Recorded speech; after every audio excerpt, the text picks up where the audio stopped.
Alex, le grand truc qui se passe pour toi en ce moment, c'est que tu étais le gars qui avait trouvé le job de rêve que tout le monde a envie de faire. Tu étais influenceur voyage, tu as décidé de faire autre chose. Et le thème que je trouve intéressant, et moi, c'est un thème que j'ai souvent essayé d'évoquer sur ma chaîne et sur mon podcast, c'est l'idée que c'est pas parce que quelque chose vu de l'extérieur a l'air le truc parfait, le truc de rêve, que c'est si facile que ça dans la pratique. Et je trouvais intéressant de discuter avec toi un peu des coulisses de ce que tu avais fait en tant que vlogueur voyage, comment ça fonctionnait, comment toi tu l'as vécu. Et c'est vrai que j'imagine que beaucoup de gens puissent imaginer que c'est bizarre pour toi d'abandonner ce métier-là. Et de mon côté, il y a un peu un côté où je me dis, j'ai regardé ta chaîne, tu as commencé à faire des vidéos en 2010. Ouais. 10 ans à faire ces vidéos avec ce niveau d'énergie, à faire le tour du monde. Je comprends à 100% pourquoi tu te dis faut que je passe à autre chose. Et je voudrais parler avec toi de pourquoi est-ce que tu penses que les gens sont surpris par ça et de simplement pourquoi toi est-ce que tu as pris cette décision, pourquoi tu as décidé de passer à autre chose et puis après on parlera de ce que tu as décidé de faire ensuite. Je pense effectivement, c'est marrant, il y a un cheminement très drôle en fait. Quand j'ai dit à mes proches, à mes collègues, ouais, je claque ma dème, parce qu'avant, le dernier job que j'avais en tant qu'employé, j'étais directeur de clientèle en régie pub, et j'avais réussi en plus à avoir un job de cadre à 25 ans, alors que normalement, il faut sortir d'école de co. Moi, j'ai fait un petit bac plus 3, et j'ai réussi à avoir une promotion interne chaque année, donc tu vois, je suis rentré aussi au mail center service client, et à 25 ans, donc de 21 à 25 ans, t'es propulsé entre cadre, avec un bon salaire, un bon service, et tu claques ta dème pour réaliser un rêve qui est de partir faire le tour du monde. Les gens ils se disent mais t'es fou, mais attends, mais qu'est-ce que tu vas faire? Enfin, tu vois, c'est con là, il y a une bonne carrière et tout. Parce qu'en gros, si tu poses ta démission là, tu pars un an autour du monde, au bout d'un an, t'as quoi? Tu reviens et t'as quoi? Tu peux récupérer des trucs? Non, enfin, en fait, ce que je me suis dit, c'est j'aurais pu partir avant, d'avoir le job que j'avais, et le statut que j'avais, et l'expérience que j'avais, mais je m'étais dit, moi, le plus important pour moi dans la vie, c'est la liberté. Et la liberté, elle vient pour moi d'une chose principale, c'est la connaissance. Si tu sais des choses que peu de gens savent, ça te donnera un statut spécifique qu'on va aller chercher, en particulier que d'autres.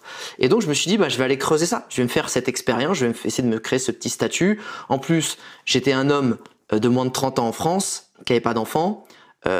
C'est facile pour moi de retrouver un boulot si je revenais, tu vois, après ce voyage. Contrairement à une femme, malheureusement, c'est horrible à dire, qui va arriver vers la trentaine, qui a pas d'enfant, etc.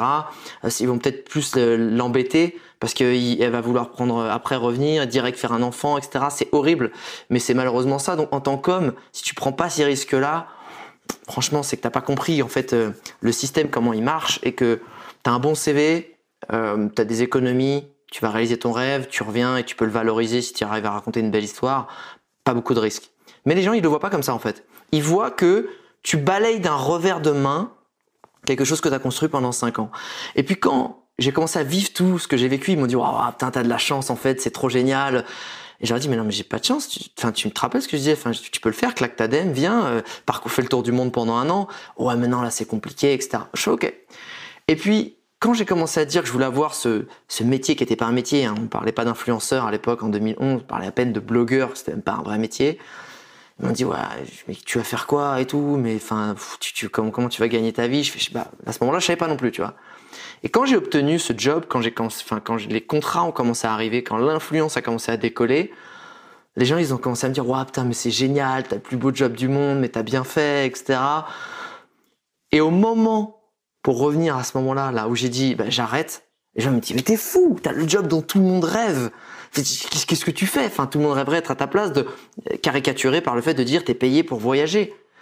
Et en fait, les gens, c'est ça qu'ils comprennent pas, c'est que il faut toujours s'écouter soi, il faut toujours aller de l'avant, il faut toujours essayer d'avoir, tu vois, un coup d'avance sur le jeu d'échecs.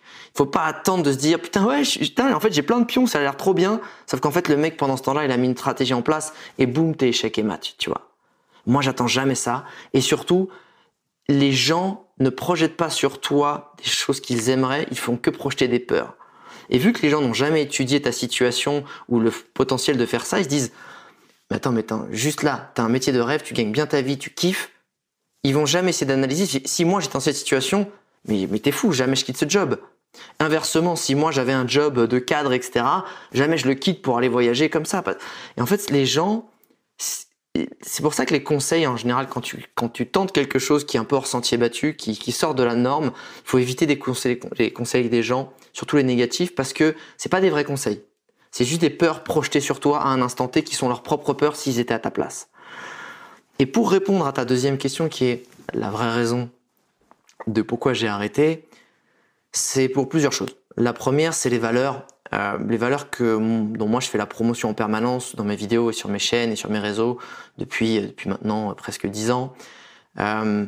C'est la liberté de son choix, la liberté de suivre son instinct en fait, d'écouter ce qu'on a au fond de ses tripes, et 2, sortir de sa zone de confort. Tu vois. C'est-à-dire que si à un moment, c'est pas du toujours plus dont je fais la promotion, avoir toujours plus ou faire des trucs plus folles, c'est de comprendre que la vie, elle est pas stagnante, elle est évolutive. Et que quand ta zone d'inconfort devient ta zone de confort, c'est qu'il est temps pour toi de passer au prochain chapitre. C'est la suite de ta vie.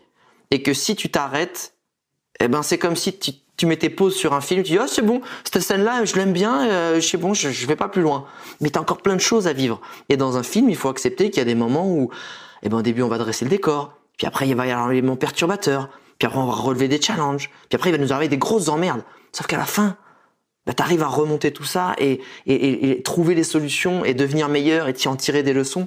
Et c'est ça, en fait, c'est que il y a un moment, quand tu fais 10 ans la même chose, tu vas faire des choses de mieux en mieux, tu vas te challenger, tu vas essayer de trouver des nouvelles choses, des nouveaux concepts.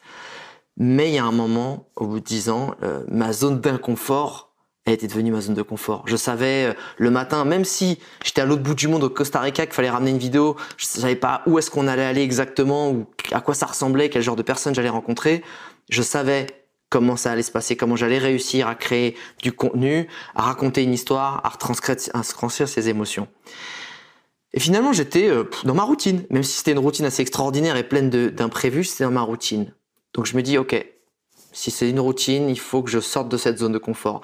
Et la troisième grande raison, qui dirige ma vie aussi, c'est rester fidèle à ses valeurs. Valeurs par rapport à l'écologie et la nature, à la protection de l'environnement. Et moi, j'ai toujours fait la promotion je veux donner un maximum de gens l'envie de voyager.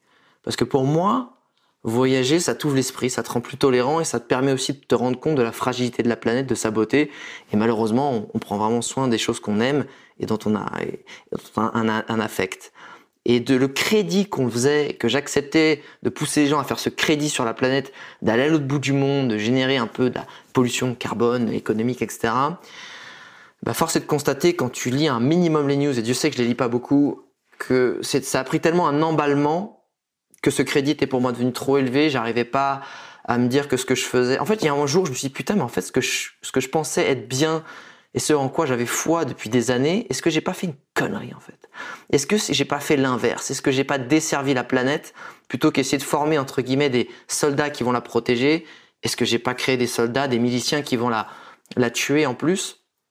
Et n'ayant pas la bonne réponse, étant un très mauvais exemple, parce que je prenais beaucoup l'avion, parce que même si j'essayais au fur et à mesure d'avoir des gestes un peu plus responsables, même si j'ai toujours promu des valeurs de respect de l'environnement, de dépenser local, de faire attention aussi à essayer d'aller dans des endroits où c'est pas tenu par des firmes internationales mais par des locaux, je l'ai pas fait assez. Je me suis dit, putain, c'était la loi de 80-20, mais 80% inspirationnel, à peine 20% de contenu pratique. C'est comme si tu disais à quelqu'un, vas-y, va là-bas, c'est génial, ouais. Sauf que Kevin, tu vois, qui est dans la Creuse, qui s'est dit, putain, mais c'est génial la vie de l'Alex, bah, il y a personne dans mon entourage qui voyage. Ok, bah, je me chauffe, il m'a donné envie d'y aller. Il y va, et puis il va faire la fête en Thaïlande. Et puis à la fin de la soirée, ça se passe bien avec cette nana. Puis elle lui demande un peu d'argent, puis il va dire, bah, c'est pas très grave. Donc il va se passer ce qui va se passer. Ou alors il va aller se balader, et puis on lui propose une balade à dos d'éléphant. Puis pour lui, c'est pas très grave, parce qu'il se rend pas bien compte, c'est génial un éléphant. Et puis il y a une autre fois, il va se dire toute la journée, il va être dans un patelin, puis il va demander du Coca-Cola, il va manger des chips, puis il va mettre ça dans les poubelles, qui finalement sont pas des poubelles parce que ça atterrit nulle part. Et en fait, ce que je veux dire, c'est que je peux pas blâmer les gens de les avoir poussés à faire quelque chose sans leur avoir donné vraiment les clés.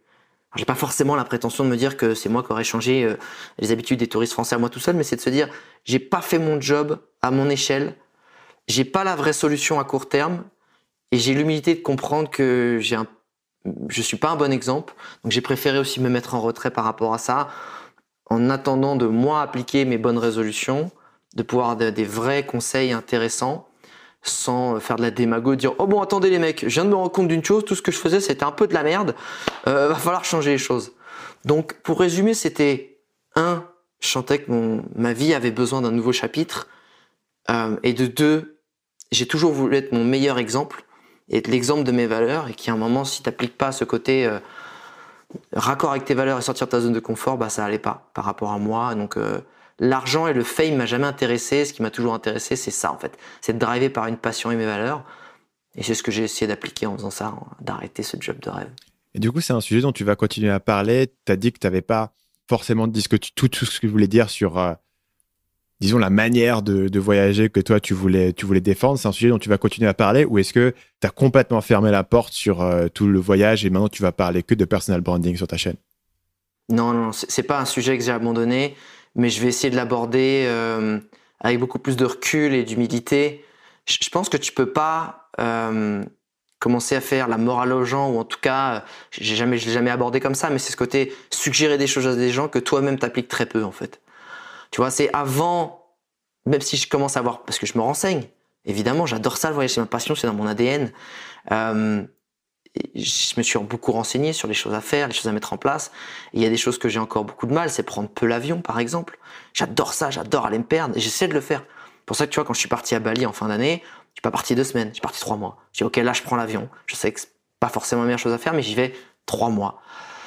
Pour essayer de commencer à rentabiliser, voyager autrement, voyager non pas hystériquement ou frénétiquement, mais plus calmement, ce côté un peu slow travel, ce côté où on s'immerge un peu plus, et ce côté aussi où la notion qui est importante, que je vais essayer à chaque fois d'aborder, parce que je vais continuer à voyager, c'est peut-être sur d'autres thématiques, mais c'est le côté où qu'est-ce que tu vas donner à la destination que tu vas découvrir.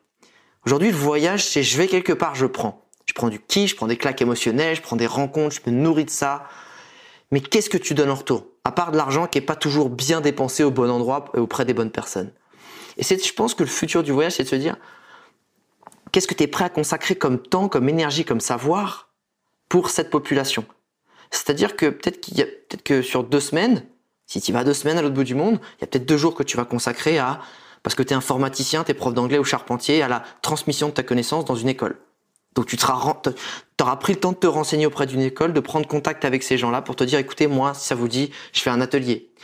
Si t'as pas une connaissance spécifique, c'est de te dire, ok, moi les 2 derniers jours, je vais organiser une collecte de déchets. Ok, moi je suis ingénieur et en fait j'ai trouvé un moyen de, je sais pas, ramasser les déchets et de les mettre dans un certain niveau de tri, etc. Et je vais le montrer aux populations locales comment le faire, ce système de tri, et de le mettre en place peut-être dans un village. Comment dans un orphelinat, je vais apporter certains matériels, non pas de la portée de France, parce que du coup ça serait pas dépenser l'argent dans le bon endroit, c'est le dépenser sur place, avec des ustensiles dont ils ont besoin. Comment moi je suis entrepreneur et je vais me dire, putain, comment je fais pour prendre contact avec peut-être une asso d'entrepreneurs et leur filer mes bons tips. Tu vois, c'est ça en fait. Intégrer le concept de je rends et ne plus être dans le je prends uniquement. Mais c'est quelque chose qui est délicat, c'est quelque chose auquel j'ai pas une recette miracle et c'est quelque chose que j'ai envie de bosser, mais avec de l'humilité. Salut, c'est Stan, j'espère que vous avez apprécié cet extrait du podcast Marketing Mania. Bien sûr, vous pouvez retrouver l'ensemble des épisodes du podcast, y compris les instructions sur comment vous abonner sur l'application Apple Podcast ou sur votre téléphone Android en vous rendant sur mon site à l'adresse marketingmania.fr/podcast. Je vous ai mis le lien dans la description de cette vidéo.